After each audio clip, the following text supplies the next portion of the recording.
Velocity पढ़ी थी, velocity क्या होती है, डिस्प्लेसमेंट अपॉन टाइम। वैसे ही एवरेज वेलोसिटी जब निकालते हैं तो total displacement upon total time जो उस पूरी जर्नी में लगा है। तो total time means that time take for the entire journey, ठीक है। Average velocity can be positive, negative और जीरो, क्योंकि हमने पढ़ा था डिस्प्लेसमेंट पॉजिटिव, नेगेटिव, जीरो हो सकता है। वेलोसिटी क्योंकि फॉर्मूले में डिस्प्लेसमेंट अपॉन टाइम आता है, तो डिस्प्लेसमेंट की वैल्यू पॉजिटिव, नेगेटिव, जीरो हो सकती है, तो वेलोसिटी की भी वैल्यू पॉजिटिव, नेगेटिव, जीरो हो सकती है।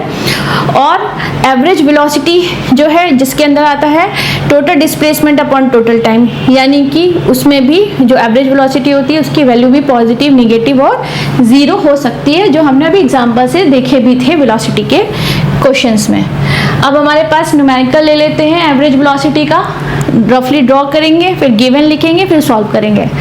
अ पर्सन वॉक 120 मीटर ईस्ट। देखो इस न्यूमेरिकल में डायरेक्शन भी दी हुई है, और डायरेक्शन दी है इसका मतलब वो डिस्प्लेसमेंट की बात कर रहे हैं। तो 120 meter east in 30 second, then walk 40 meter west in 10 second. Calculate the average velocity of the person for entire journey.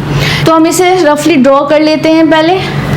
अभी ये ओरिजिन पॉइंट है, ओरिजिन पॉइंट से कहाँ की तरफ चला है, 120 मीटर ईस्ट की तरफ चला है, यानी कि किस साइड पर है ये, लेफ्ट साइड, राइट साइड पर है। राइट साइड पर वैल्यू पॉजिटिव होती है। 120 मीटर डिस्टेंस कवर करिए, कितना टाइम लगा इसे, 30 सेकेंड, और ये पहुंचा है इस पर्टिकुलर कोई पॉइंट है बी, वहाँ पर। यहाँ से इसके बाद इसने वॉक किया 40 मीटर वेस्ट। अब यहाँ से ये वेस्ट में चला और कितना चला है, 40 मीटर, यहाँ 40 मीटर चला है। सपोज करो ये सी पॉइंट है, यहाँ चला है, और इसको टाइम कितना लगा है, इसको टाइम लगा है टोटल 10 सेकेंड इस जगह से बी से सी तक पहुँचने में। अब देखो इसमें गिवन क्या क्या है।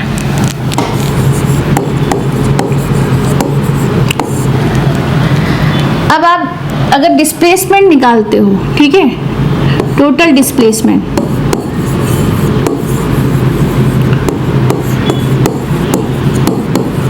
टोटल डिस्प्लेसमेंट कैसे निकालोगे इसमें, तो इस टोटल एक्चुअली डिस्प्लेसमेंट होता क्या है, ओरिजिन पॉइंट से एंडिंग पॉइंट तक का सबसे शॉर्टेस्ट पाथ स्ट्रेट लाइन में। तो अगर ये हमारे पास ए पॉइंट है, इस पॉइंट से ये सी तक गया है, यानी मुझे इसके बीच का डिस्टेंस निकालना है, इसके बीच का डिस्टेंस निकालना है। ये कैसे पता चलेगा, इसके बीच का डिस्टेंस निकालना है। तो ये देखो ए से बी तक जब गया था, इसके पास कितना था, 120, ठीक है, और फिर इसने 40 मीटर यहाँ पर, चूंकि वेस्ट साइड पे चल रहा है उल्टा, तो 40 मीटर तो कवर कर चुका है। तो -40 करो, कितना आएगा, 80 मीटर, यानी ए से सी तक की जो दूरी है वो कितनी है, 80 मीटर है। तो मेरे पास ओरिजिन पॉइंट से एंडिंग पॉइंट तक का सबसे शॉर्टेस्ट पाथ ए से सी तक चलने का है। तो जब मैंने पूरी जर्नी देखी तो ए से बी जो चला है 120, और फिर बी से ये सी की तरफ चला, 40 चल चुका है, कितना बचा है, 80, और ये सी पॉइंट है, तो इसके बीच में हम क्या निकलेंगे, 120 - 40 करेंगे तो हमारा ये डिस्टेंस निकल के आएगी। तो ये कितनी है, 80 मीटर, ठीक है।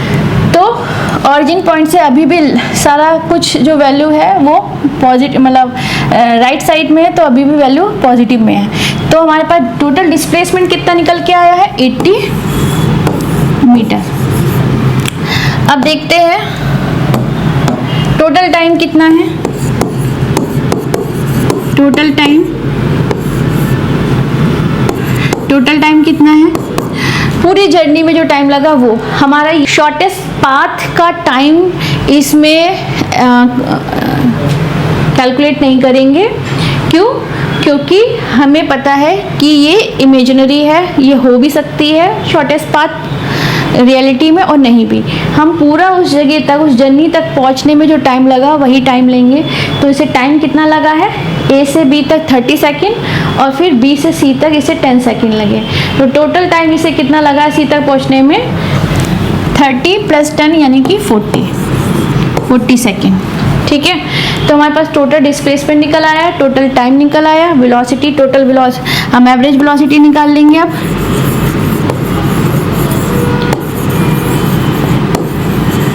एवरेज वेलोसिटी निकालेंगे। एवरेज वेलोसिटी कितनी है, हमारा total distance upon total time. Total distance upon total time.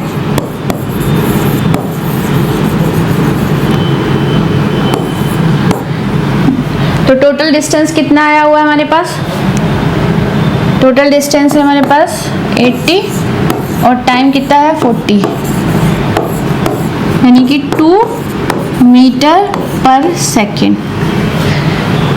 तो हमारे पास एवरेज वेलोसिटी कितनी आई है 2 मीटर पर सेकेंड, यानी 1 सेकेंड में वो 2 मीटर डिस्टेंस कवर करके आ रहा है, एक एवरेज निकल के आया है।